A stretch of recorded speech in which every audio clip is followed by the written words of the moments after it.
My parents were furious when they found out I bought a house without asking for their opinion. Later, I discovered the real reason. They had already planned for my sister, her husband, and their 3 kids to move in with me. Apparently, they assumed it would just happen. When they finally told me their plan, I simply said no. After that, I decided to cut all ties with them. Life has a funny way of reminding you exactly where you stand in the eyes of the people who are supposed to love you most. For 30 years, I have navigated the quiet shadows of my family, building a life out of discipline and the kind of frugality that most people find exhausting. While my sister was celebrated for simply existing, I was the one counting every penny and planning for a future that no one else seemed to care about. I never expected a round of applause for my hard work, but I also never expected that my own success would turn me into a target for their expectations. My name is Lucy, and I am an investment analyst, which is a fancy way of saying I am very good at seeing the long game while everyone else is focused on the present. Growing up as the younger of 2 sisters taught me early on that if I wanted something, I would have to be the one to provide it. My sister Sarah is 3 years older than me, and she has always been the golden child of the family. She was the social butterfly, the pretty one, and the daughter who could do no wrong in our parents' eyes. I love my sister, but the favoritism in our household was as obvious as the sun in the sky. It wasn't just about money, it was about the weight of expectations. Our parents always expected Sarah to succeed effortlessly, while I was often treated like an afterthought, the reliable one who didn't need any extra attention because I was already holding myself together. Sarah followed the traditional path they envisioned for her. She married Tom right after college. He works in construction management, and they didn't waste any time starting a family. Now, they have 3 kids, Emma, who is 7, Lucas, who is 5, and little Joey, who is only 2. They are sweet children, but my sister spends most of her time complaining about how difficult it is to manage 3 high-energy kids in their cramped, rented apartment. She talks about their living situation as if it is an inescapable trap, a burden she has to bear while the rest of the world moves on without her. As for me, I have been lucky in my own way, though I prefer to call it being prepared. My best friend Jenny's parents own several properties, and for the past 5 years, they have been renting me a beautiful 1-bedroom apartment at half the market rate. They trust me because I am a quiet, reliable tenant who treats their property like my own. This stroke of luck allowed me to save money religiously. I lived well below my means, cooking every meal at home instead of eating out, taking public transport instead of buying a car, and skipping the expensive vacations my colleagues raved about. My coworkers often teased me about being too frugal, but I didn't care. I had a plan. I have always dreamed of owning my own home, specifically a small house in the countryside. After the pandemic, working remotely became the standard at my firm, and I only have to go into the city for the most important meetings. A peaceful place away from the noise and the concrete seemed like the ultimate reward for years of sacrifice. Last week, I finally opened my savings account and looked at the final numbers. After years of careful planning, I finally had enough for a down payment on a modest country house. I spent hours browsing real estate websites, looking for something cozy and manageable, a place that belonged entirely to me. I was in the middle of looking at a particularly charming listing when my phone rang. It was my mother, calling with her usual perfect timing. She told me not to forget that they were expecting me for dinner on Saturday, her voice carrying that subtle tone of command that she always disguised as a simple reminder. She mentioned that Sarah, Tom, and the kids would be there and told me to please try to be on time for once. I arrived at my parents' suburban house at exactly 5 in the evening that Saturday. The driveway was already overflowing. Sarah's minivan took up almost all the available space, forcing me to park further down the street. Before I even reached the front door, the chaos from inside reached my ears. Emma and Lucas were likely chasing each other through the hallway, and Joey was adding his toddler squeals to the general noise. When I walked in, Sarah announced my arrival without looking up from the table where she was struggling to get Joey to eat his mashed potatoes. The kids barely acknowledged me, far too caught up in their own little worlds. My mother was in her element, fussing over every detail of the meal and making sure everyone had what they needed. My father was already settled into his favorite recliner, hidden behind a newspaper. He started grumbling about how expensive everything was getting, specifically the price of gas, calling it highway robbery. Tom chimed in while helping himself to a second serving of lasagna, complaining about his boss changing project timelines without consulting the team. Sarah nodded along sympathetically while wrestling with Joey's bib, lamenting that at least Tom got to leave the house, whereas she was stuck in a cramped apartment all day with 3 children. I took advantage of the noise to check my phone under the table. I had found a perfect little cottage.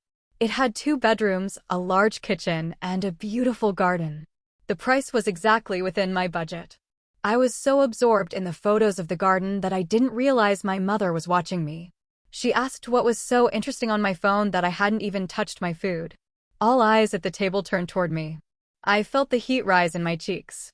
I could have lied, but I decided to be honest. I told them I was looking at houses because I was thinking about buying one soon. The silence that followed was heavy. Even the children seemed to go quiet. Sarah's fork stopped halfway to her mouth, and Tom's complaints about his job vanished. My mother repeated my words as if they were in a foreign language. Sarah's voice was suddenly sharp as she asked what kind of house and where it was located. I tried to keep it vague, saying I hadn't decided yet and attempting to compliment the lasagna to change the subject. But the damage was done. I could see the wheels turning in their heads. My parents exchanged a look, and Sarah kept glancing at her husband.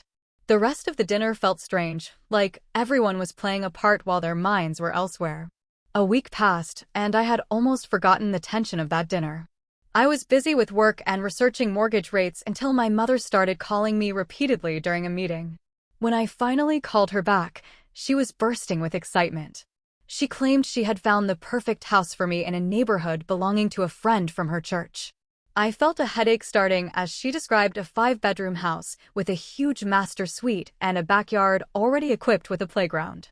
She mentioned it was within walking distance of an elementary school.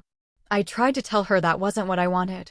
I explained that I wanted a small, cozy place in the country for just me. She snapped at me, telling me I couldn't just think about myself and that I needed to plan ahead. She insisted the house was a deal because the owners were motivated to sell. When I stood my ground, she hung up on me in frustration. Minutes later, my phone began buzzing with messages from Sarah. She sent a barrage of links to massive family homes in the city, all with 6 bedrooms and huge yards near schools.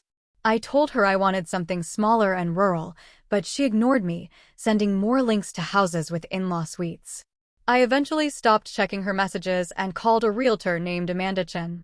Amanda actually listened to me. I told her I wanted a small, 2-bedroom cottage with good internet for work and a small garden. She told me she had the perfect listing. That weekend, we drove 40 minutes out of the city to a quiet country road. As soon as we turned into the gravel driveway, I knew. The house was a charming cottage with white siding and dark green shutters. It had a wraparound porch and old maple trees for shade. Inside, the sunlight filled an open living area with a wood-burning fireplace. It was exactly what I had worked for. There were 2 bedrooms upstairs, and for the first time, I felt like I was looking at my future. The betrayal of a family can be a quiet, simmering thing until it suddenly boils over and scalds everyone involved. Standing in the middle of that sunroom, I felt the warmth of the light on my face, unaware that the real storm was waiting for me back at my parents' dinner table. I had worked for every single dollar, sacrificed every luxury, and spent years being the invisible daughter who never asked for a hand, only to realize that my family didn't see my success as an achievement, but as a resource they were entitled to harvest. They didn't want me to have a home. They wanted me to be a landlord for a sister who had already been given everything I had ever been denied. The sunroom was truly the heart of the cottage, with expansive windows on 3 sides that offered a panoramic view of a meticulously tended garden. There were raised beds ready for planting and a small, sturdy greenhouse that promised year-round greenery. Amanda leaned against the doorframe, her voice quiet as she mentioned that the owner was motivated to sell quickly. She told me the woman was willing to offer a significant discount if we could manage a fast closing. I didn't need to think it over or weigh the pros and cons. I told her right then and there that I wanted it. The week that followed was a blur of frantic activity. I was submerged in a sea of paperwork, mortgage applications, and intense negotiations. To ensure my monthly payments remained comfortable and manageable, I decided to put down a much larger down payment than the bank required. Every night, before I fell asleep, I would scroll through the photos of the cottage on my phone. I would imagine exactly where my sofa would sit, how I would arrange my books, and what vegetables I would plant in those garden beds once the spring arrived. When the final documents were signed and the house was officially mine, I felt a weight lift off my shoulders. I was walking on air, practically vibrating with the need to share my news with the people I thought would be proud of me. Despite how they had behaved when I first mentioned house hunting, I held on to a small hope that they would share in my joy once it was a reality. The following Saturday, I drove to my parents' house for the weekly dinner. Sarah and Tom were already there, and the air was filled with the usual domestic chaos.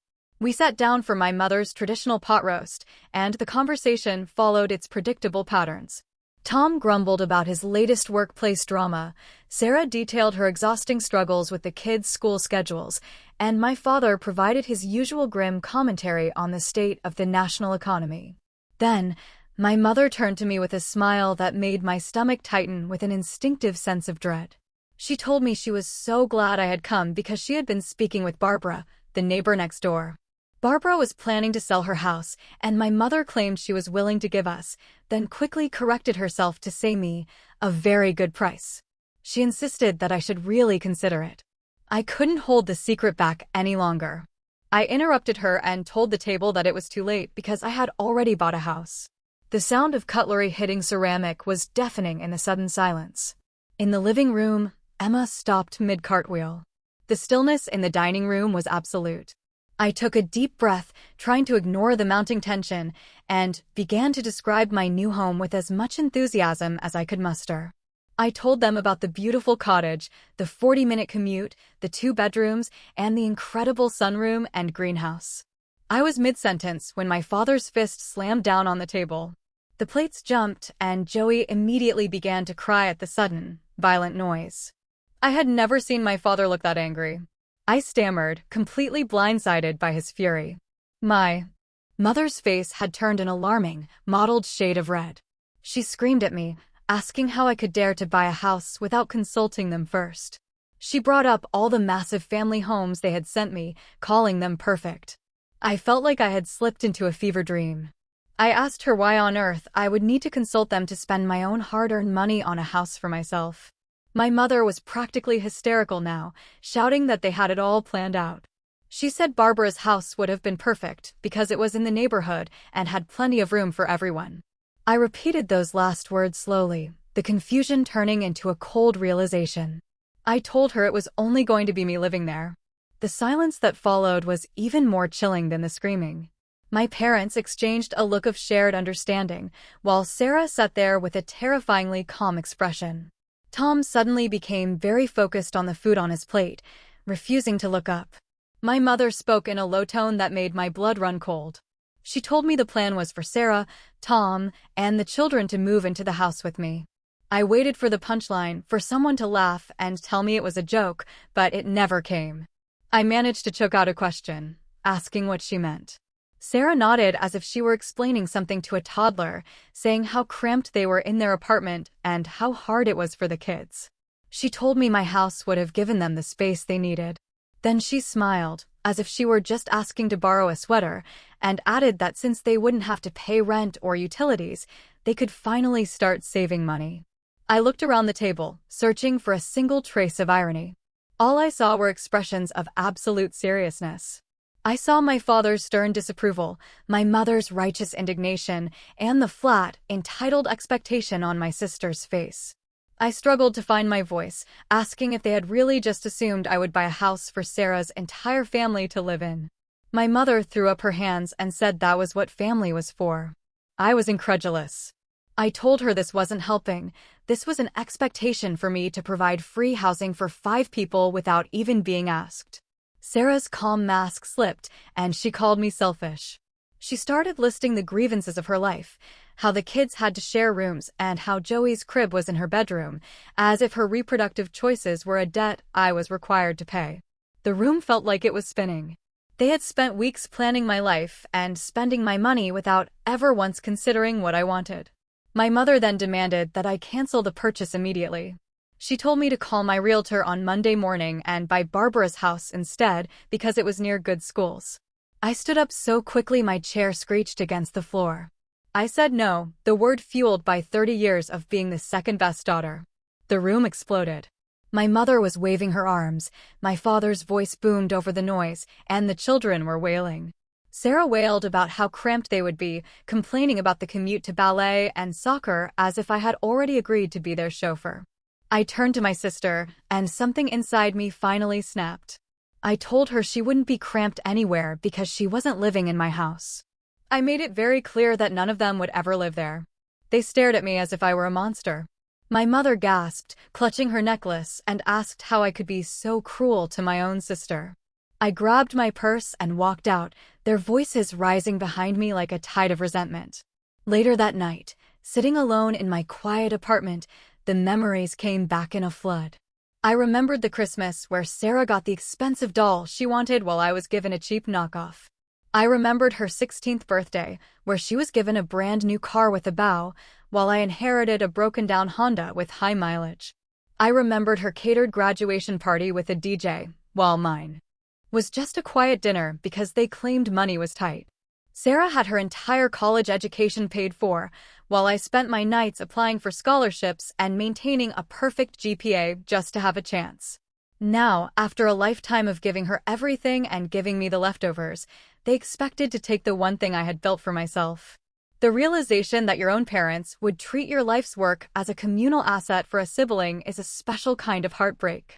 I was in the middle of packing my kitchen, carefully wrapping the pieces of the life I had built for myself, when the aggressive pounding started on my apartment door. The coffee mug I was holding slipped from my grip, but luckily it landed on a pile of discarded packing paper rather than the hard floor.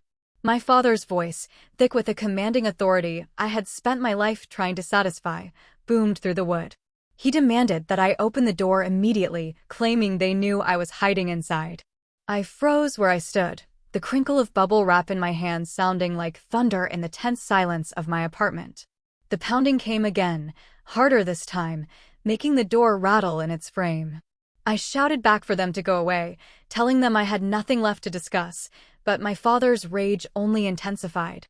He screamed that I shouldn't dare speak to them that way and claimed they had raised me better than to act like this. My hands were trembling as I reached for my phone, informing them through the door that if they didn't leave this instant, I was calling the police. I pulled up the keypad and deliberately pressed the first digits, making sure the loud beeps were audible on the other side. The threat finally hit home. My father began to hurl an ungrateful curse at me, but my mother's sharp intake of breath cut him off. Her voice had turned cold as ice as she told me they would leave, but warned me that this wasn't over and that I was making a terrible mistake. I listened to the sound of their footsteps retreating down the carpeted hallway until the building was silent. I slid down against the wall, my heart hammering against my ribs, thinking that the worst was behind me. I was wrong. The psychological warfare began an hour later. Sarah sent a photo of Emma and Lucas huddled together on a shared bunk bed, the caption lamenting how they had no room for a desk for schoolwork. I didn't respond. Another photo followed shortly after, Joey's crib wedged into a cramped corner of Sarah and Tom's bedroom. She claimed he woke up every time they moved, calling the situation unfair to a toddler. When I continued to ignore her emotional manipulation, her messages turned vicious. They started arriving at all hours of the night, 2, 4, and 6 in the morning, telling me I was always the least favorite child and that our mother was crying herself to sleep because of my cruelty. I blocked her number, then her social media accounts, but she was relentless. She created new profiles, used Tom's phone, and even set up fake email addresses to bypass my filters. Soon, the pressure started coming from the rest of the extended family. My Aunt Marie called to tell me to find it in my heart to help my sister. Uncle Bob lectured me about how family must always come first. Even my mother's best friend and my old high school teacher reached out to express their disappointment in my supposed selfishness. They all sang the same chorus. I was heartless for choosing my own independence over solving my sister's housing crisis. Not one of them asked why a 30-year-old woman should be responsible for her older sister's 3 children. After 2 weeks of this relentless harassment, I had reached my limit. I went to my mobile provider and changed my number, giving the new one only to my employer and a tiny circle of friends who hadn't participated in the character assassination.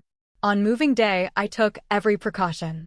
I hired a moving company from outside the area, so my family couldn't track my destination through local connections. The process was efficient and quiet. By the time the sun began to set, I was standing in my new living room, surrounded by cardboard boxes and the intoxicating smell of fresh air and possibility. That first night in the cottage was a revelation. I sat on my wraparound porch with a hot cup of tea, listening to the crickets and watching the stars emerge in a sky unburdened by city lights. There was no traffic, no sirens, and most importantly, no family drama. I felt a tension I had been carrying for decades finally dissolve. I realized I had been living in a defensive crouch my entire life, waiting for the next time I would be told I wasn't enough or that what I had belonged to someone else. I still saw their social media posts occasionally. Sarah would share passive-aggressive status updates about the sting of family betrayal, and my mother would post quotes about the duty of children and the pain of ingratitude. Their friends and relatives would leave supportive comments, fueling a narrative where I was the villain of the story. But for the first time in my life, their words couldn't reach me. My cottage had become a sanctuary they weren't invited to enter. I transformed the second bedroom into a dedicated home office. Now, I spend my workdays looking out at the birds visiting the feeders I installed, rather than staring at a gray apartment wall. The garden beds left by the previous owner are now bursting with fresh herbs and vegetables, my first attempt at gardening proving to be a therapeutic success.